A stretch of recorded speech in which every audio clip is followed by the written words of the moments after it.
नमस्कार प्रिय दर्शक बंधुगण संबल भूमिर आज अध्याय को आपण मानकु अनेक अनेक स्वागत। आज देखिबा एक विशेष आलोचना से सब आपण माने ही तार विचारक आमर दर्शक माने ही विचारक सब तेबे आपण मन ध्यान दे शुणिबे एवं निजे विचार करेंगे जे प्रकृत कथा कौन वर्तमान जो भाई बीजेपी सरकार चली ओडिशा रे नेता मंत्री ये समस्त निद हजाई खाली किभली भाव में ओडिशार उन्नति हेउ या ही सेमानकर काम्य हो जमी निकटरे आम देखिलु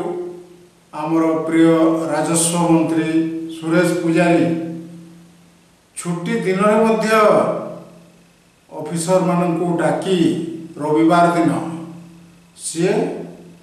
तांकर बैठक कराइले अनेक आलोचना कले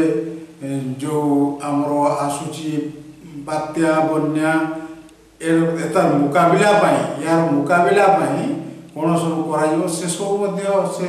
आलोचना कर अन्यान्य मंत्री भी सब काम ही लगी जो सर्वनिम्न सहायक मूल्य धानर सेटा सब बढ़ी जाइए खुशी कथा केवल से सुभद्रा योजना टी विवाद हो पड़ी वर्तमान लोक मध्य एवं महिला मध्य विशेषकर समस्ते पाइबार कथा 50,000 टंकार भाउचर किंतु कालक्षेपण नीति जदि प्रयोग हो जाए महिला माने पुणी कौन करेंगे तार ठिकाना नहीं से जहाँ भल सुशासन मिल बोलिक पुणी थे आम दोहराऊँ जहाँ आशा कर वर्तमान आमर विधानसभा बाचस्पति रूपे पूर्वतन मंत्री एवं वरिष्ठ विधायिका रणपुर श्रीमती सुरमा पाढ़ी से बाचस्पति रूपे निर्वाचित होइछंती आउ तो कई प्रार्थीपत्र दाखल करना माने होइछंती आउ निर्द्वंद्व तांकु आमर अभिनंदन। तेबे आ गोटे कथा उठुची जे विरोधी दल नेता किए शंख भवन बैठक बसी गतकाली एवं सेठू निष्पत्ति है चलला गमागोट आलोचना शेष नवीन बाबू को विरोधी दल नेता घोषणा करागला से तो आगु करदेवार कथा प्रोटोकॉल हिसाब रे किंतु एते डेरी कहीं तेरे नवीन बाबू नाम घोषणा जेहेतु आम अभिनंदन जनावु विरोधी दलर नेता भाव तापर विरोधी दलर आउ जड़े था उपनेता हेले वरिष्ठ बीजेडी नेता एवं बीजेडी जे प्राण प्रतिष्ठा करिथिबा व्यक्ति मानकर मध्य अन्यतम श्री प्रसन्न आचार्य से होती